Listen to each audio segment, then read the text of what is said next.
함께 보실 말씀은 사도행전 9장 1절에서 9절 말씀입니다.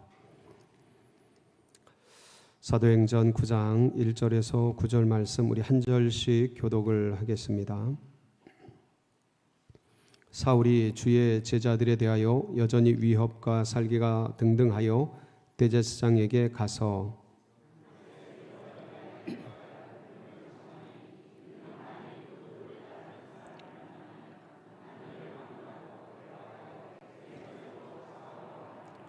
사울이 길을 가다가 다메섹에 가까이 이르더니 호련히 하늘로부터 빛이 그를 둘러 비치는지라.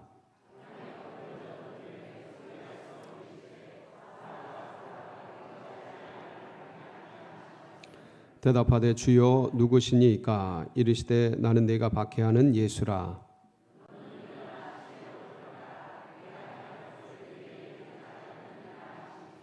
같이 가던 사람들은 소리만 듣고 아무도 보지 못하여 말을 못하고 서 있더라.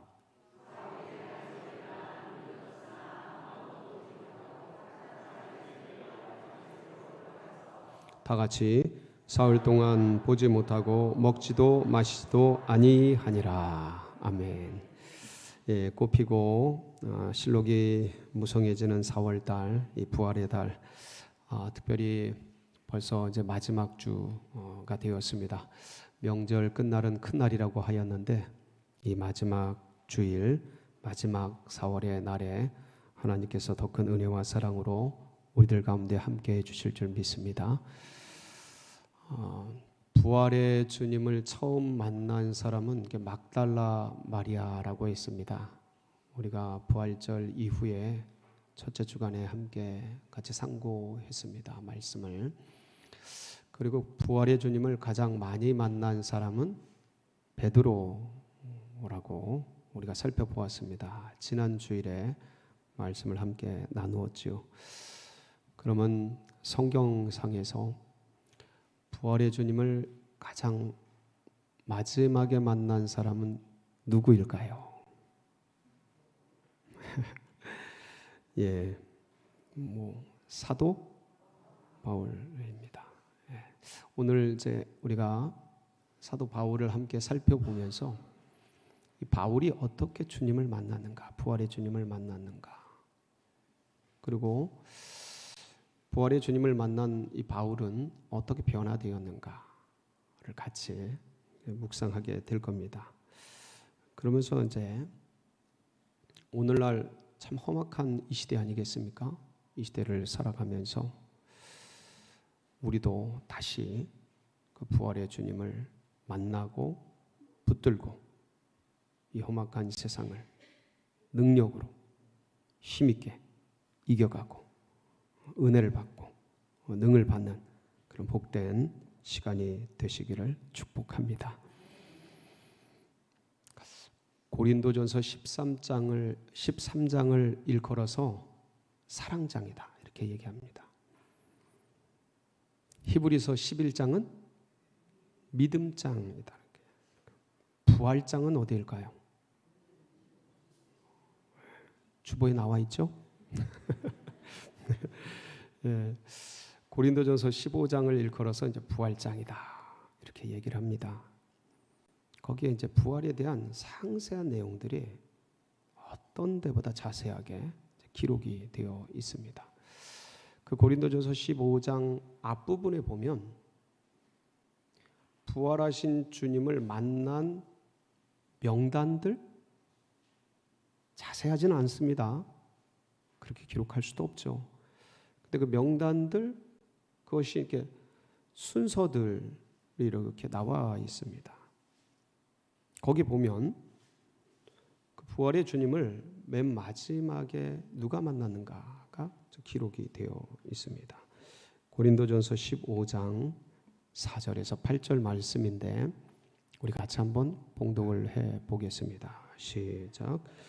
참목사 되시는 바 되셨다가 성경대로 사흘 만에 다시 살아나사 게바에게 보이시고 후에 12 제자에게와 그 후에 500여 형제에게 일시에 보이셨나니 그 중에 지금까지 대다수는 살아있고 어떤 사람은 잠들었으며 그 그 후에 야고보에게 보이셨으며 그 후에 모든 사도에게와 맨 나중에 만삭되지 못하여 난 자 같은 내게도 보이셨느니라. 아멘. 누구에게 보이셨어요? 사도 바울. 맨 나중에 만삭되지 못한 자와 같은 내게도 보이셨느니라. 나타내셨느니라. 여러분, 이 사도 바울은요, 기독교 역사에서 정말 위대한 사람입니다. 그러니까 예수님이 인류 역사의 분기점이라면 예수님을 기준으로 예수님 이전을 BC라고 하고 예수님 이후를 AD, 아노 도미니, 주후라고 하지 않습니까? 역사의 분기점이시죠. 그때 그렇게 기독교를 시작하신 예수님 이후에 이 기독교의 대표적인 위대한 사역자가 누구냐면 바울이에요. 그래서 기독교는 바울 이전과 바울 이후로 나눌 수가 있을 만큼 엄청난 사람입니다. 그래서 이 바울을 보면 한 사람이 주님을 만나서 어디까지 바뀔 수가 있는가를 볼 수 있는 사람이에요. 우리와 성정이 똑같은 사람이다.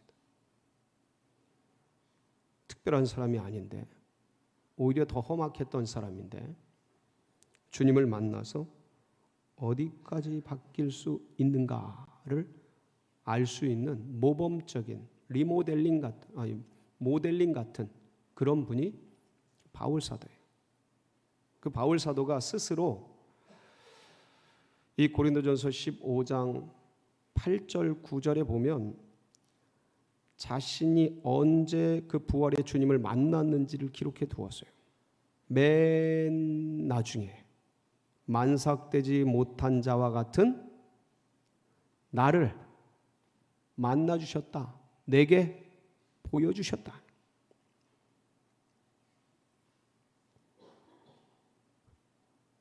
이 바울이 예수 그리스도를 만나기 전에 그럼 어떤 사람이었는가를 기록한 게 그 뒷절이에요. 뭐라고 기록되어 있습니까? 같이 한번 읽어볼까요? 시작.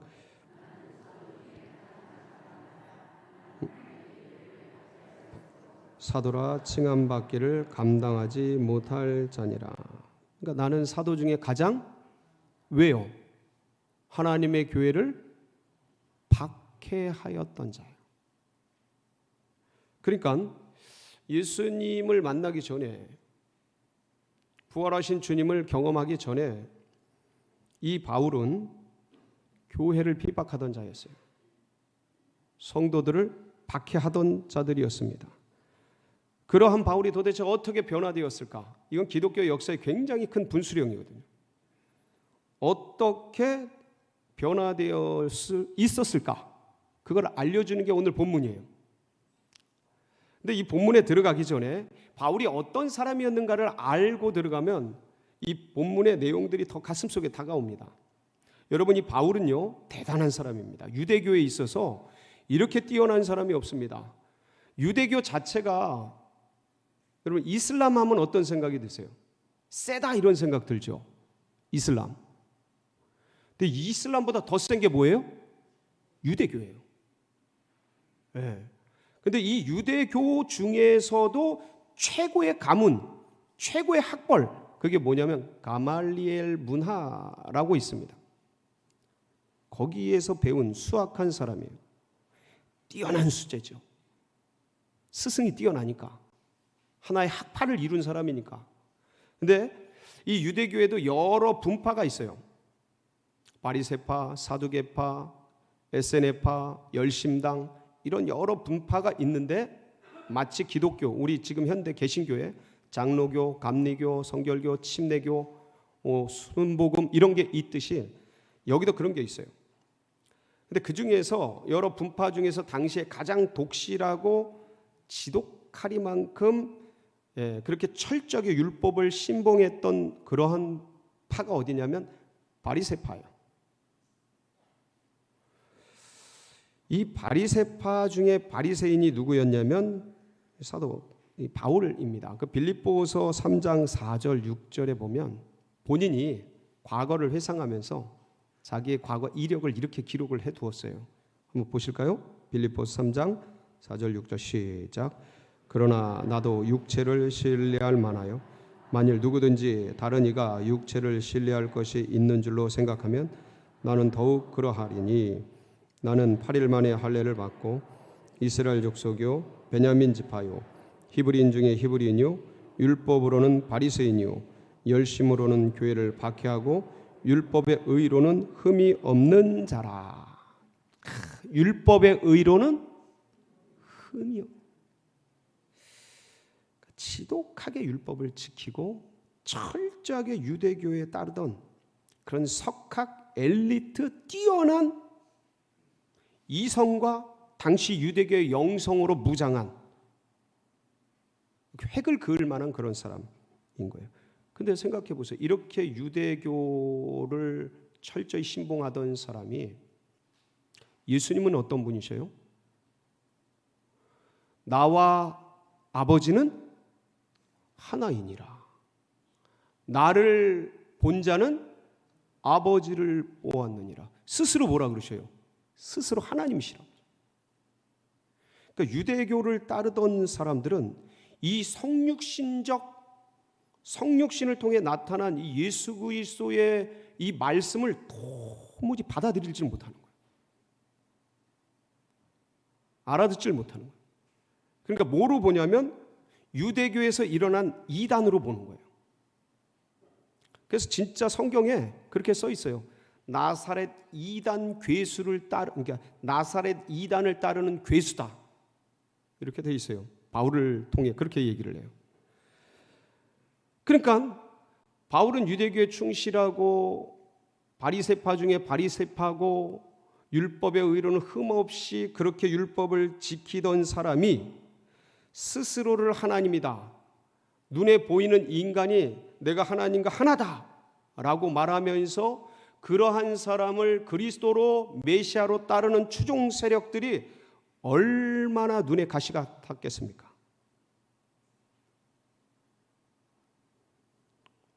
지금 진짜 이런 일들이 일어나면 엄청난 일이 일어날 겁니다. 그러니까 바울이 그러한 사람들을 가만두지를 않았던 거예요. 그러니까 유대교가 이러면 유대교가 위험해진다. 어디 이단들이 이렇게 일어나가지고 유대교를 건드릴까? 그리고 칼을 빼고 그리고 그들을 잡아 가두고 죽이고 감옥에 쳐넣고 그러기 시작을 한 겁니다.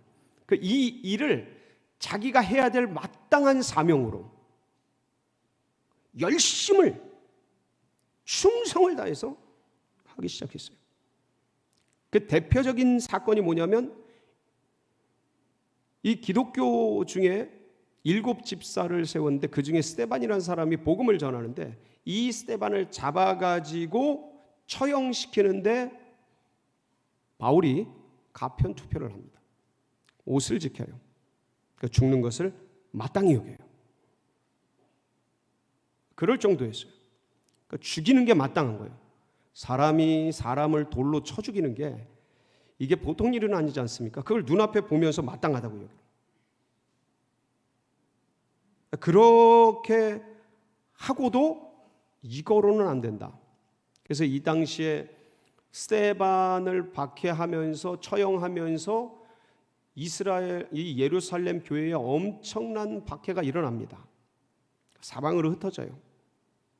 유대와 사마리아와 여러 곳에 흩어지게 됩니다. 사도행전 7장 58절에서 8장 1절을 보면 이 내용이 이렇게 기록되어 있습니다. 같이 한번 보실까요? 시작. 성 밖으로 내치고 돌로 칠세 증인들이 옷을 벗어 사울이라 하는 청년의 발 앞에 두니라. 그들이 돌로 스데반을 치니 스데반이 부르짖어 이르되 주 예수여 내 영혼을 받으시옵소서 하고 무릎을 꿇고 크게 불러 이르되 주여 이 죄를 그들에게 돌리지 마옵소서. 이 말을 하고 자니라. 사울은 그가 죽을 당한 그날에 예루살렘에 있는 교회에 큰 박해가 있어 사도 외에는 다 유대와 사마리아와 모든 땅으로 흩어지니라. 여기서 보면 사울이라 하는 청년의 발 앞에 둔다 이렇게 돼 있는데, 이 사울이 바울이에요. 이 사울은 히브리식 이름이고요, 바울은 헬라식 그리스식 이름입니다. 같은 이름이에요. 큰 자 작은 자 이런 거 아닙니다. 같은 이름이니까 제가 혼용해서 쓰도록 하겠습니다. 그래서 스데반을 죽이고 그리고 그 앞장선 다음에 이거로는 안 된다. 흩어진 그리스도인들을 잡으러 가기 시작했어요. 그때 이제 그리스도인들이 흩어질 때 어디로 많이 갔냐면 다메섹이라는 곳으로 많이 갔습니다. 이게 시리아의 수도죠. 다마스커스. 오늘날에 이 다메섹으로 많이 간 걸 알고 이 바울이 대제사장에게 저들을 처분할 권한과 그런 권세를 위임받아서 공문서를 가지고 다메섹에 있는 그리스도인 무리를 잡으러 가는 와중에 오늘의 사건이 생긴 거예요. 다메섹에 가까이 왔어요. 그런데 갑자기 하늘로부터 뭐가 내려와요? 빛이 내려와요. 자, 그런데 여러분, 이게 이제 3절 말씀인데, 오늘 본문 3절 말씀인데, 같은 병행 본문 22장에 똑같이 말씀이 기록되어 있는데 거기 보면 시간이 나와 있어요. 이 빛이 비추는 시간 뭐라고 되어 있냐면 오정에 이렇게 되어 있어요. 성경에는 오늘날 우리말로 정오의 이소리예요. 정오는 몇 시입니까? 낮 12시예요. 밤이 아니에요. 낮 12시예요. 여러분 생각을 해보세요. 이스라엘의 낮 12시에 태양빛이 얼마나 찬란하고 뜨거울까요? 오늘날 우리나라도 사실 이제 4월 달에 벌써 30도 막 오르는 데가 있더라고요. 예? 근데 7, 8월 삼복 더위가 오면 그때 낮에 얼마나 뜨거워요. 35도 막 체감 온도 40도 이러면 낮에 움직이고 싶지가 않잖아요. 근데 이 중동은 우리나라보다 2배, 3배 더 해요. 실제로. 그러니까 그 낮에 움직이질 않아요. 근데 이 바울은 다메섹에 있는 종자들을 바울 입장에서 이 사람들을 잡으려는 열정과 열망이 얼마나 큰지 그 뜨거운 낮 정오에도 멈추지 않고 그 길을 가는 거예요. 자, 가면서 정오의 태양보다 더 찬란한 빛이, 왜냐하면 빛이 더 찬란해야 다른 빛인지 알죠. 이 조명빛이 지금 비추고 있는데 이게 지금 형광등 빛이 비추는데 이 빛보다 저 빛이 더 밝아야 다른 빛인 줄 알죠. 그래서 생각을 해보세요. 태양보다 2000년 전에, 지금 레이저가 있는 것도 아니고 태양보다 더 밝은 빛이 있었을까? 근데 그게 하늘로부터 갑자기 비추는데 어떻게 비치냐면 3절 말씀 자세히 한번 보겠습니다. 오늘 본문 3절 말씀 같이 한번 봅니다. 시작. 사울이 길을 가다가 다메섹에 가까이 이르더니 호련히 하늘로부터 빛이 그를 둘러 비치는지라. 자, 호련히 어디로부터요? 하늘로부터 빛이 그를 어떻게 비춰요? 이게 무슨 말씀일까요? 여러분 이제 연극 같은 거 보면 무대가 깜깜하면 주인공이나 어떤 등장인물에게 조명을 쫙 그 한 사람에게 비추잖아요. 그게 둘러 비추는 거예요. 여러분 태양빛 아래서 2000년 전에 문명이 그렇게 발달하지 않았을 때 어떤 빛이 태양빛이 이글거리는 사이에서 둘러 비치는 그런 빛이 있을까요?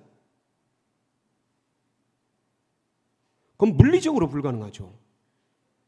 이건 하나님만이 비추는 빛이에요. 그렇죠? 그래서 하늘로부터 비치게 되는 거예요. 근데 이 빛이 얼마나 셌는지 빛이 비추는 걸 봤기 때문에 비추는 걸 알지 않습니까? 보는 순간 이 바울의 눈이 어떻게 된 거예요? 눈이 멀어버렸어요. 4절 보실까요? 4절 시작. 땅에 엎드려져 들음에 소리가 있어 이르되 사울아 사울아 네가 어찌하여 나를 박해하느냐 하시거늘. 자, 그러면서 비치면서 정신없이 엎드러져, 이게 쓰러진 거죠. 쓰러진 거예요. 정신없이 쓰러진 거예요. 눈은 이게 빛은 어떤 것보다 빠르잖아요. 확 비추는데 눈이 확 간 거예요. 왜 저도 지금 이렇게 있다가 저 조명빛을 보다가 여러분을 보면 잘 안 보입니다.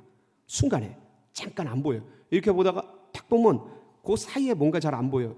강력한 빛 때문에 그래요. 근데 이거보다 몇십 배, 몇백 배 강한 빛이 확 쪼이면 충격이죠. 그러면서 엎드러져 있는데 소리가 들리는 거예요. 뭐라고 들려요? 사울아 사울아 네가 어찌하여 나를. 이 사울은 누구예요? 바울이에요. 바울. 같은 이름이라 그랬어요. 근데 정신이 없잖아요. 주여 누구시니까. 그랬더니 거기 무슨 소리가 들려요? 자, 5절 같이 보겠습니다. 시작. 대답하여 주여 누구시니까 이르시되 나는 네가 박해하는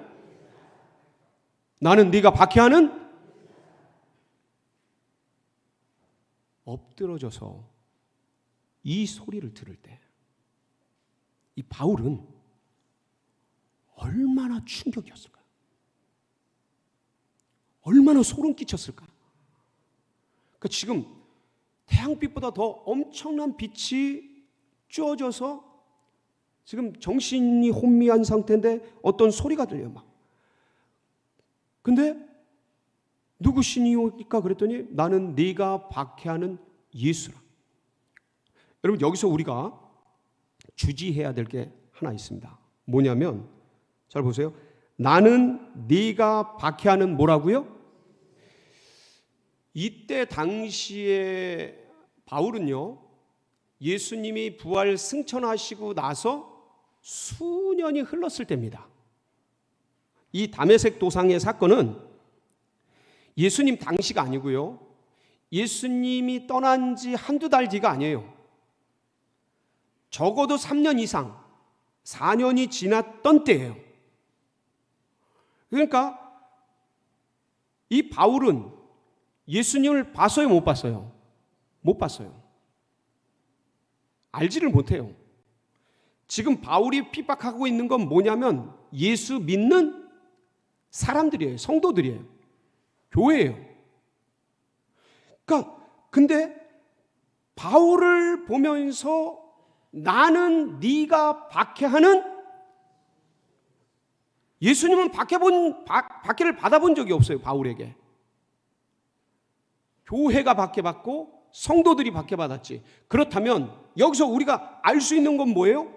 교회와 성도를 박해하는 것은 누구를 박해하는 거다? 이게 왜 이렇습니까? 이게 왜 이래요? 성경에 보면요, 예수님이 교회의 뭐예요? 머리시고요, 예수님의 몸이 뭐예요? 교회예요. 교회. 교회는 주님의 몸이에요. 몸. 그러니까 예수님과 교회의 관계는 한 몸 된 관계예요. 예를 들어서 이런 거죠. 어떤 사람이 내 팔을 때렸어요. 그럼 내 머리를 안 때렸기 때문에 나를 안 때린 겁니까? 그런 사람이 세상에 어디 있어요? 그렇죠? 내 머리 안 때렸으니까 나 때린 거 아니니까 아무렇지 않으니까 그냥 가세요. 세상에 그런 사람이 어디 있어요? 내 팔도 내 몸이지요. 똑같은 거예요. 주님과 성도는 한 몸이에요. 주님의 몸이 교회예요. 그러니까 성도 교회를 공박하고 괴롭히고 박해하고 어렵게 하는 건 주님을 건드리는 거예요. 그래서 에베소서 말씀에 보면 뭐라고 되어 있냐면 에베소서 1장 21절 23절에 이 둘 사이를 이렇게 정의를 해놨습니다. 같이 한번 보시겠습니다. 시작. 모든 통치와 권세와 능력과 주권과 이 세상뿐 아니라 오는 세상에 일컫는 모든 이름 위에 뛰어나게 하시고 또 만물을 그의 발 아래에 복종하게 하시고 그를 만물 위에 교회의 머리로 삼으셨느니라. 교회는 그의 몸이니 만물 안에서 만물을 충만하게 하시는 이의 충만함이니라. 거기 22절 중간에 보면 그를 만물 위에 교회의 머리로 삼으셨느니라. 그가 누구십니까? 예수 그리스도시에요. 그래서 교회는 그의 몸이니, 이 교회를 통해 만물을 충만하게 하는 거예요. 교회의 축복에 흘러가야 세상이 충만이죠. 그러니까 참 놀라운 비밀이에요. 주님의 교회인 거예요.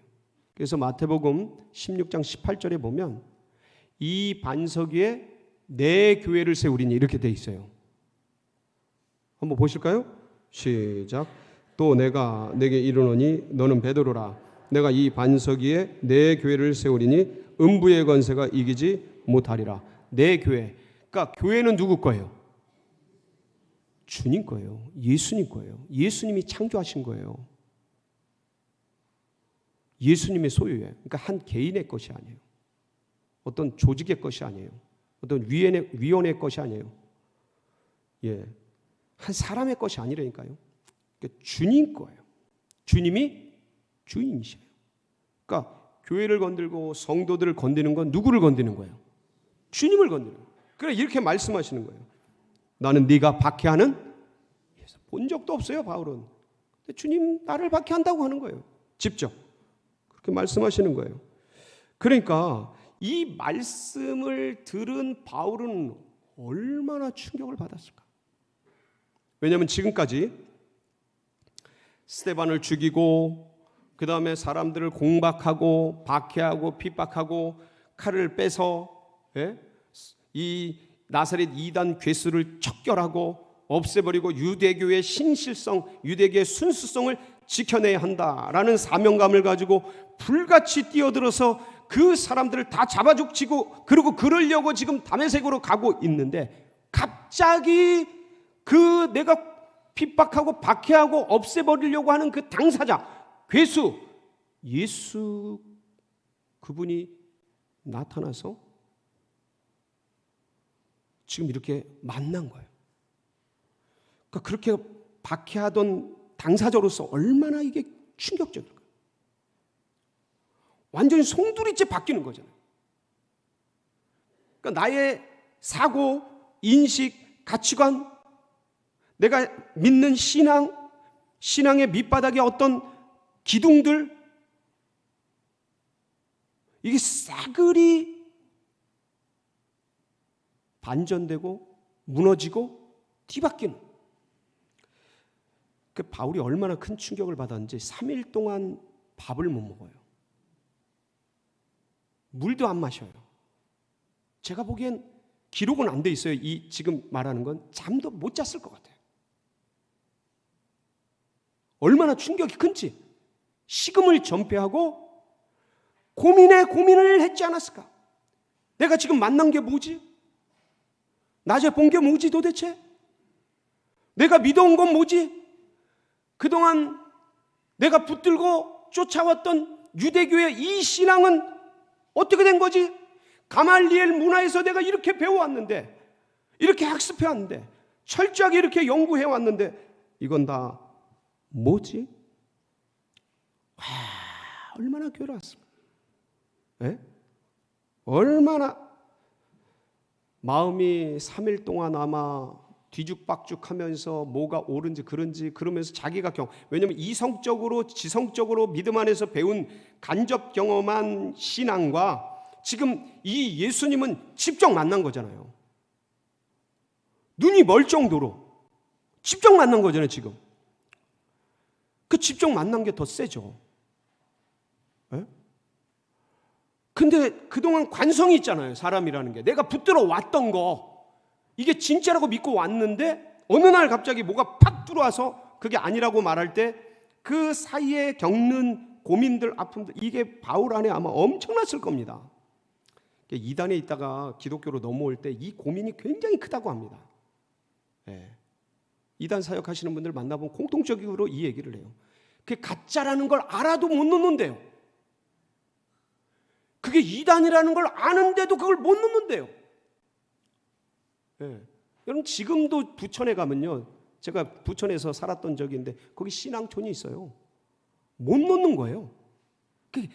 그렇게 자기가 살아왔고 믿어왔던 게 중요한데 어느 날 갑자기 이게 충격적으로 지금 들어온 거예요.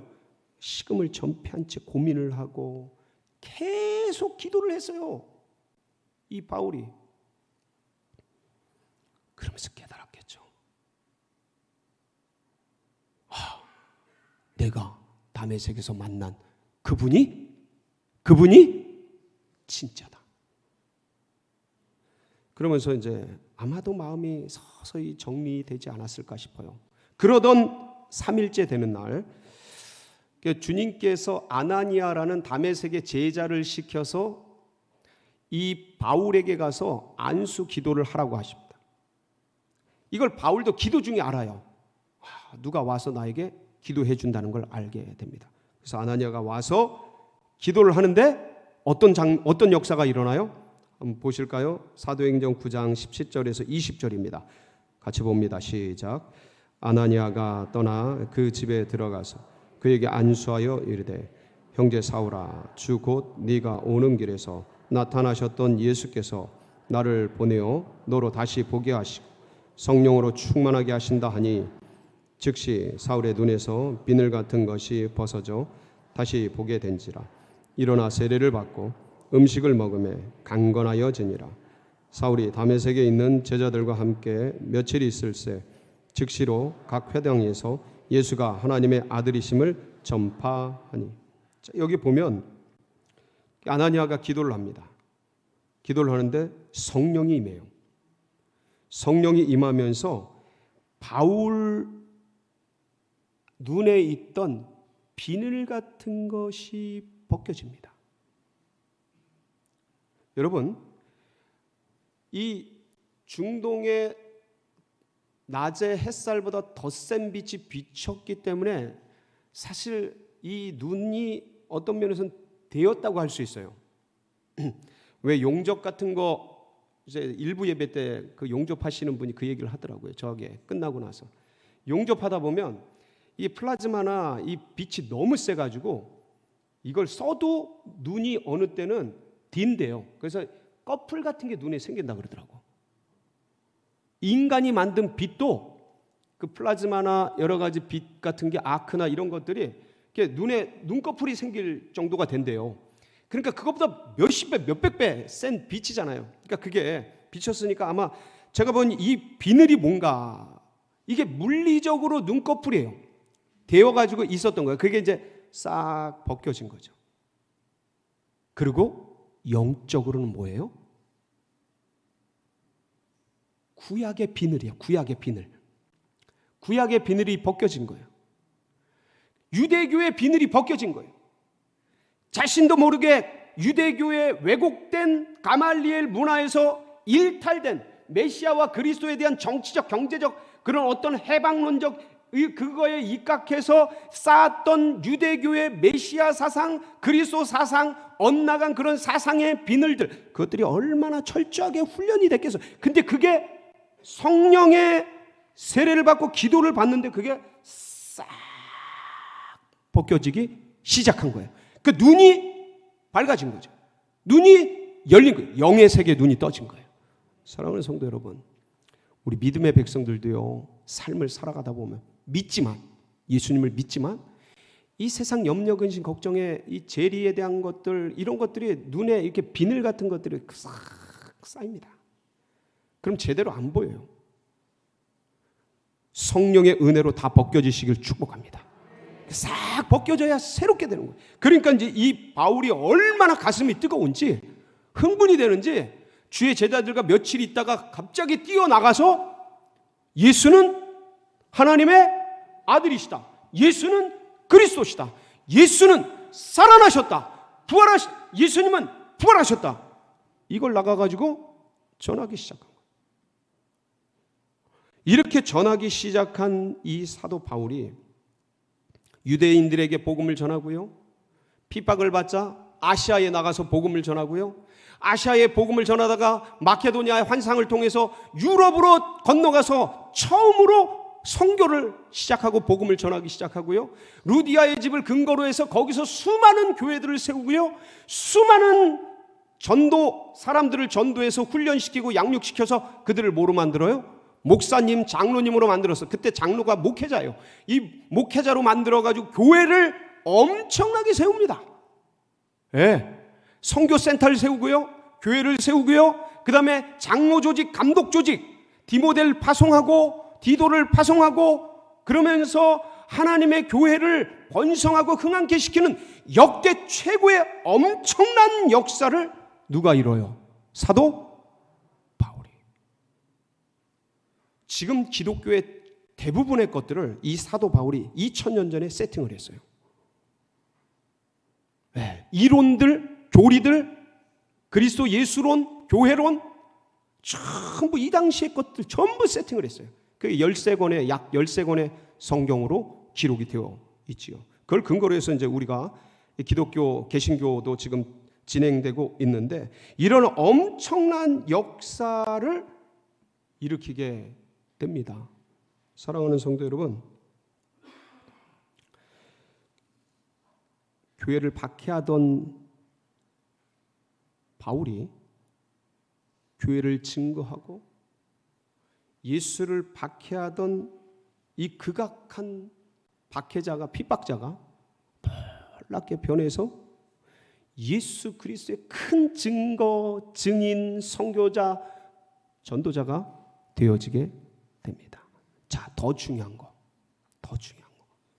이 일을 다메섹에서 부활의 주님을 만난 바울은 이후에 믿음의 길을 가면서 큰 문제와 어려움과 환난과 풍파를 다 겪게 돼요. 여러분, 신앙이 있어도 이런 일들 다 겪습니까? 안 겪습니까? 다 겪어요. 그때마다 바울은 내가 만난 주님이 누구신지, 내가 어떤 존재인지를 이렇게 고백을 합니다. 갈라디아서 1장 1절이에요. 같이 한번 보실까요? 시작. 사람들에게서 난 것도 아니요 사람으로 말미암은 것도 아니요 오직 예수 그리스도와 그를 죽은 자 가운데서 살리신 하나님 아버지로 말미암아 사도된 바울. 무슨 말씀이에요 이게? 간단하게 하면 내가 부활의 주님을 만난 사도다. 그래서 내가 사도가 되었다. 로마서 1장 1절로 4절 똑같습니다. 같이 볼까요? 시작. 예수 그리스도의 종 바울은 사도로 부르심을 받아 하나님의 복음을 위하여 택정함을 입었으니 이 복음은 하나님이 선지자들을 통하여 그의 아들에 관하여 성경에 미리 약속하신 것이라. 그의 아들에 관하여 말하면 육신으로는 다윗의 혈통에서 나셨고 성결의 영으로는 죽은 자 가운데서 부활하사 능력으로 하나님의 아들로 선포되셨으니 곧 우리 주 예수 그리스도시. 예수 그리스도 그분께서 부활하셨다. 그리고 나를 사도로 택정해 주셨다. 흔들릴 때마다, 어려울 때마다, 괴로울 때마다 그는 이걸 딱 붙여. 그리고 위기에 처할 때마다, 힘든 일 만날 때마다 항상 다메섹에서 만난 부활의 주님을 간증하고 그 주님을 고백하고 그 주님을 알리고, 그 사도행전에요, 이 9장의 이 말씀이 22장에 가면 똑같이 또 기록이 되어 있어요. 26장에 가면 또 똑같이 기록이 되어 있어요. 천부장 앞에서, 아그리빠 왕 앞에서 그 죽느냐 사느냐, 이미 감옥에는 들어가 있고 어떻게 되느냐, 연장되느냐, 풀어나느냐, 막 이런 상황 속에서 그가 항상 고백했던 게 뭐냐면 내가 부활의 주님을 만났다. 이 땅을 살아가면서 우리들도요, 예수 그리스도를 만났지만 수많은 일들을 겪어갑니다. 아마 이 한 주간에도요, 생각지 못했던 여러 일들을 겪으셨을 겁니다. 근데 그럴 때 돈을 찾고 사람을 찾고 명예 권세 관계 따르고 건강 붙들고 사람 붙들고 아들, 딸, 자녀 붙들고 부모 붙들고 여러분 그러면 눈에 비늘이 깁니다. 똑바로 못 봅니다. 영의 세계가 보이질 않아요. 잘. 이 세계를 정확하게 진단하고 판단하고 할 수가 없어요. 다른 걸 점점점 의지하면. 그런데 그런 것이 아니라 아무리 힘들고 아무리 어렵더라도 나를 만나주신 주님. 할렐루야. 나를 구하기 위해 죽어주신 주님. 나에게 영생을 주시기 위해서 부활해 주신 주님. 내가 만난 주님이 누구십니까? 부활의 주님이시죠. 그 주님을 붙들고 그 주님을 의지하고 끝까지 승리하는 그런 복된 역사 있으시길 주의 이름으로 축복합니다.